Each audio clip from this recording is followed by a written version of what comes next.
غير المغضوب عليهم ولا الضالين.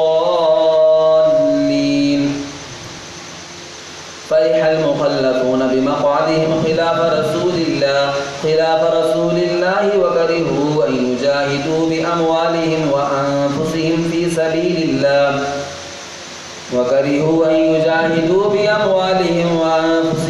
سبيل الله وقالوا لا تنفروا في الحر قل نار جهنم أشد حرا لو كانوا يفقهون. فليضحكوا قليلا وليبكوا كثيرا جزاء بما كانوا يكسبون.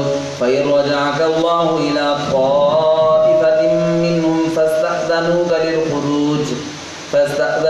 للخروج فقل لن تخرجوا معي أبدا ولن تقاتلوا معي عدوا إنكم رضيتم بالقعود أول مرة فاقعدوا مع الخالفين.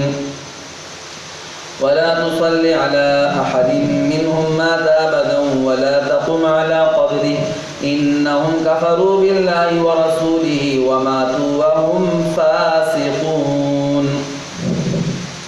ولا تعجبك أموالهم وأولادهم إنما يريد الله أن يعذبهم بها في الدنيا وتزهق أنفسهم وهم كافرون.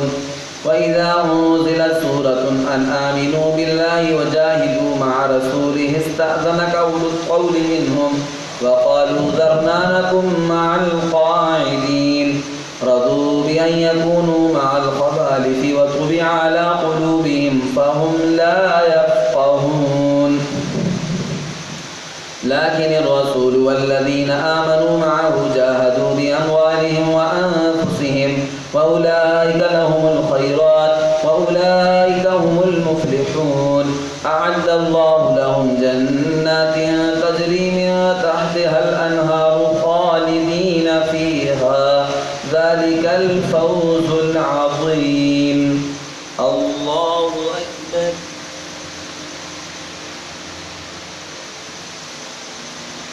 سمع الله لمن حمده. الله أكبر.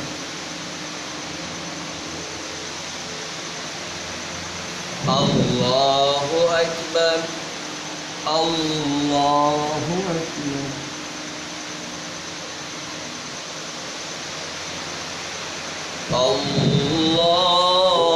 الله أكبر. الحمد لله رب العالمين الرحمن الرحيم مالك يوم الدين إياك نعبد وإياك نستعين اهدنا الصراط المستقيم صراط الذين أنعمت عليهم غير المغضوب عليهم ولا الضالين. وجاء المعذرون من الأعراب ليؤذن لهم وقعد الذين كذبوا الله ورسوله سيصيب الذين كفروا منهم عذاب أليم. ليس على الضعفاء ولا على المرضى ولا على الذين لا يجدون ما ينفقون حرج إذا نصحوا لله ورسوله ما على المحسنين من سبيل والله غفور رحيم. ولا على الذين إذا ما أتوك لتحملهم قلت لا أجد ما أحملكم عليه تولوا وأعينهم تفيض من الدمع حزنا ألا يجدوا ما ينفقون. إنما السبيل على الذين يستأذنونك وهم أغنياء رضوا بأن يكونوا مع الخوالف وطبع الله على قلوبهم فهم لا يعلمون. الله